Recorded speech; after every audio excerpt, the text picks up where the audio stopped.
question is pretty parallel to his. Yes, sir. I heard you on other podcasts speak on if voting could change anything, it would be illegal. Yes, and sir. that's where I would say, since voting doesn't change anything, it should be illegal. With current tensions in like America, Democratic, Republican, Conservative, what is your predictions in the upcoming election in 2024? Last question is there a cure for the snow buddy, snow puppy crisis? Is there?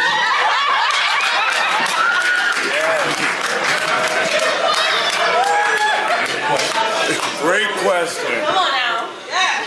The cure for the snow bunny crisis is the Frederick Douglass Marcus Garvey Academy. Come on. We have to raise black boys to be unapologetically committed to black women. Come on now. Okay. Period. Okay. And we got to raise black girls to be unapologetically committed to black boys. Because I'm going to say this to y'all black women.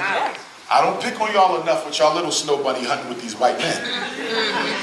Snow puppies, as I call them.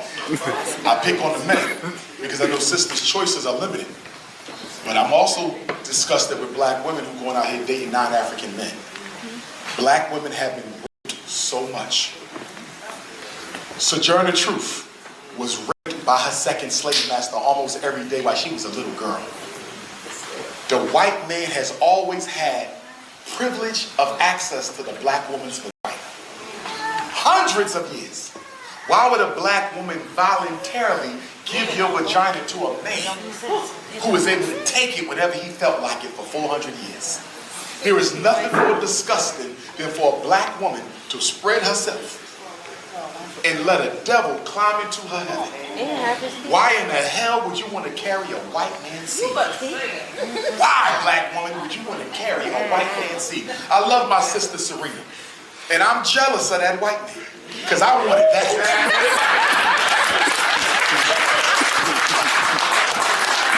Give me them damn thighs. Give me them lamb chops. But the reason Serena married that white man is because she was traumatized. As a tennis player, this black woman had to deal with white people calling her monkeys, animals, men. Y'all heard those white women a couple of years ago. They said they wanted Serena Williams to get a genetic assessment to make sure she wasn't a man masquerading as a woman. Could you imagine being at Wimbledon in a U.S. Open and white people yelling racial slurs at you and the referees don't do nothing about it? They destroyed Serena Williams' self-esteem. The reason she laid down with that white man and had that mixed race baby is she did not want to see nothing else that looked like her. Traumatized. Traumatized. And that's why we got to raise our black boys and girls to love their natural look. When you look at the statues and artwork of Nile Valley culture, Egypt and Ethiopia, Somalia, Uganda, did you realize how our ancestors exaggerated the size of their lips? Exaggerated the size of their nose? Exaggerated the size of their hips? Exaggerated the color of their skin? They was proud to be African. They were proud to be African. And we running around here trying to look like white women. You got black women getting tummy tucks. Listen to me, sister. Listen. Your head size gotta match your body.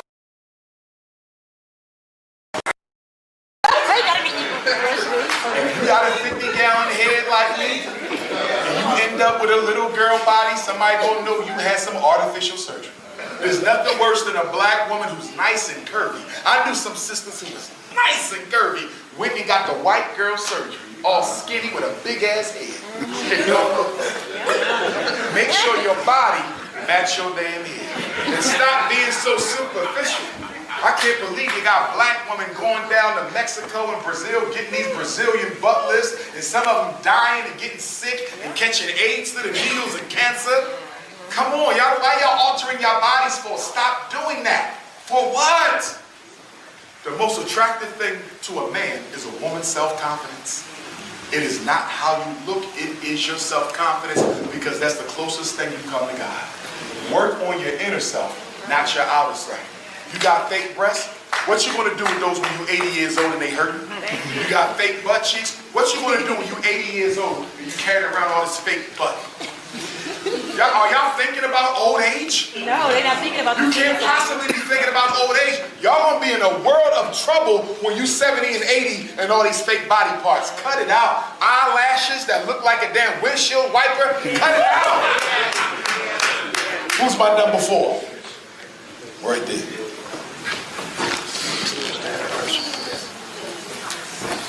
Hi, I'm Deshaun. My question was just about college. Yes, sir. So you were saying that we should go for trades. Yes, sir. And I just chose my major as psychology, but I'm still like kind of unsure. Okay. But I'm wondering, should I still go for a trade even if I get like a psychology degree? Okay. Where you go to school at, young brother? Okay. Here's what I want to say to you. As a psychology major, and anybody else in here who is or is considering to become a psychology major, you cannot do nothing with psychology unless you're going to get a doctorate. So the question I would have for you, and you don't have to answer it here, just think. Are you committed to getting your 4-year undergrad? And then right after that, assuming you graduate with a 3.5 QPA or higher, applying straight for a PhD program, clinical psych, neuropsych, forensic psych, are you committed to 8 straight years? And are you going to make sure you're coming out of undergrad with a 3.5? Because if you have a 3.5, you can apply straight for a PhD. You don't need a master's degree.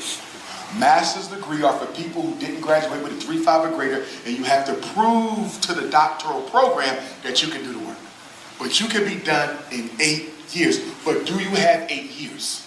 If you tell me, I don't think I'm going to stick with this for no 8, then I say, you could become a school psychologist in 6.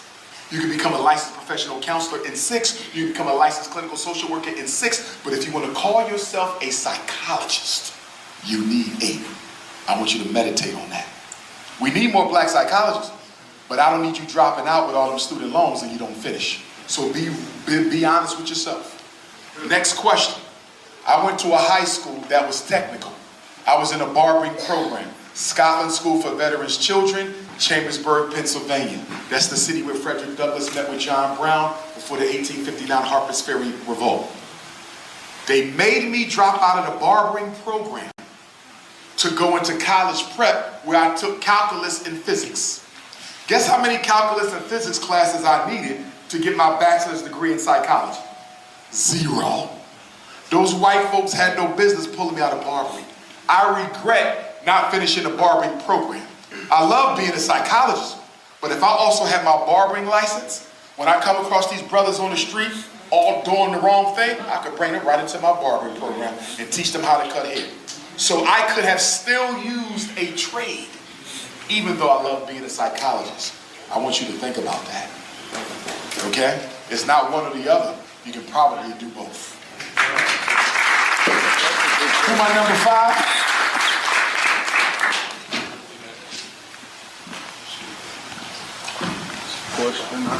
How you doing today, Dr. Yes, sir. My name is Devon. I got a 2-part question as well. Young black men and boys often struggle with identity and anger and violence. How do you think that correlates to a disconnect between us and older generations? And as well, what are some of the things we can do to kind of bridge that gap between us young black men and the older black people? Great question. Number 1, in the 1980s, the government hit us with 2 weapons of mass destruction that the black community is still dealing with. Crack, which was chemical warfare, and AIDS, which was biological warfare. The crack and AIDS weapons that the U.S. government dropped off in the black community, we're still suffering from it now. It destroyed the intergenerational transfer of information and power. Let me say that again. The crack epidemic destroyed the intergeneration transfer of knowledge and power. The reason there's a disconnect between the young and the old is because the black man's ego is just as dysfunctional as the young man's ego. Can somebody tell me why we got pastors who are 70 and 80 when you got young brothers 20 and 30 who ain't never gave a sermon in that church? You know why? Black people do not like to share power. We are so used to being oppressed that whenever we're given a chance to be in charge, we become dictatorial. That's why 90% of every black organization in Kalamazoo, Detroit, Philadelphia, Atlanta, Houston, or LA, it is a black man's dictatorship ruled by ego. We do not practice democracy in the black community because the average black man's ego is so frail that if anybody questions my decisions, I'll automatically consider him an enemy. Until we get the ego of the Negro under control. Until we get the ego of the Negro under control, we will never be able to really help our people. Let me explain this. Dr. Umar is egotistical. I don't ever want to see a young brother in here become a better psychologist than me, become a better speaker than me, become a better educator than me. I don't ever want to be surpassed by any young brother in the community. Do you know what that means? That automatically means I don't care about black people. Because it is in human nature for the next generation to outdo the current generation. And if I want to undo God's divine design that says I must be the best ever to do it, how the hell do we improve if I'm the best? And this is exactly why we need term limits for the Congressional Black Caucus.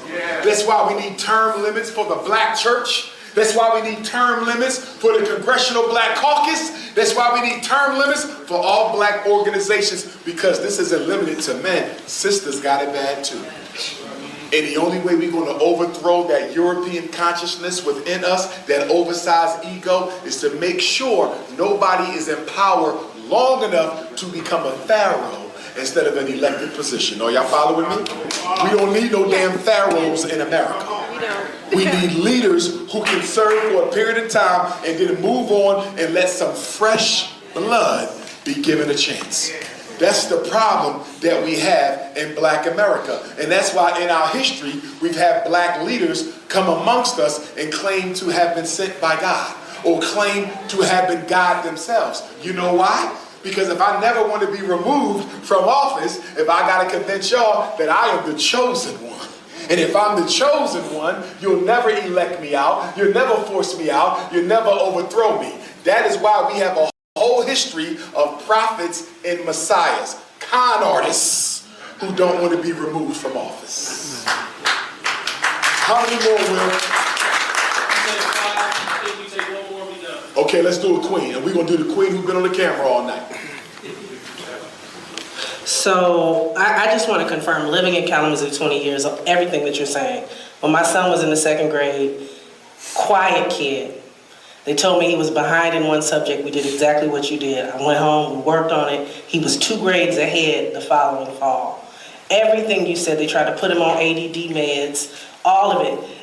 Every single mother I know can attest to what you're saying, how they use the system to try to bully those mothers in those spaces. So I just want to say kudos to you for all of those intersections. I currently work for a nonprofit organization here in the state of Michigan that does grassroots organizing for working class populations. But it's a lot of what you're saying, where there's a lot of black and brown, but not brown and black. And fighting for all these different causes, how would you say for a mother of color or a person like myself in those spaces to advocate for blackness in spaces where we're talking about inclusive advocacy? Okay, great question.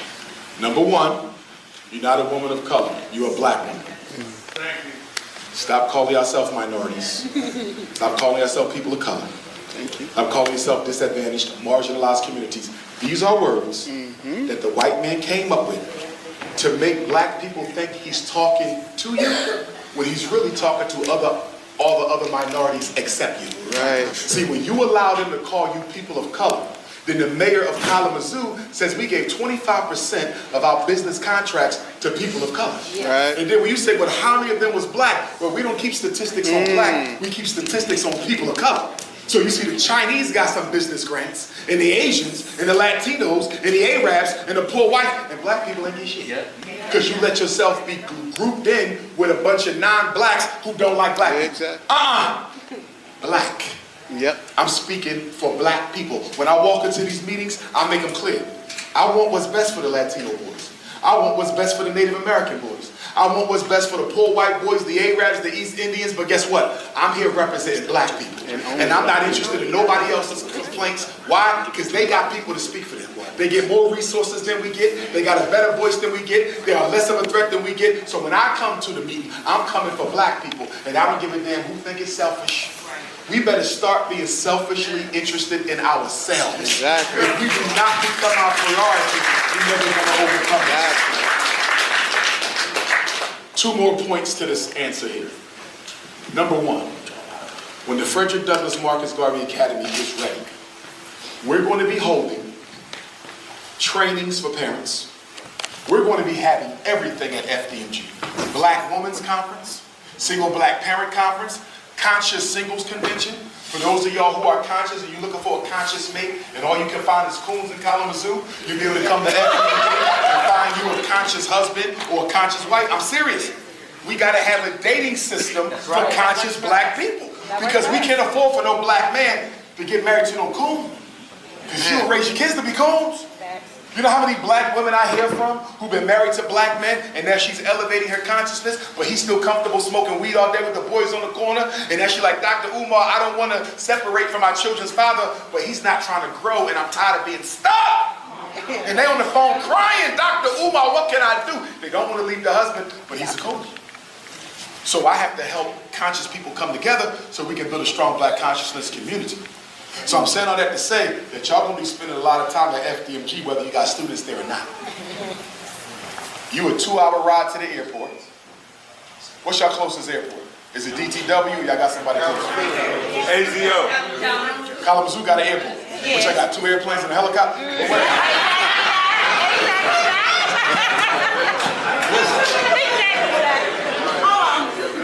But listen. So y'all got Kalamazoo. Fly to DTW, that's probably gonna be our connection. Y'all gonna fly to Philly, right? Detroit to Philly is a 1-hour flight. I know because I've done it a million times speaking in Detroit.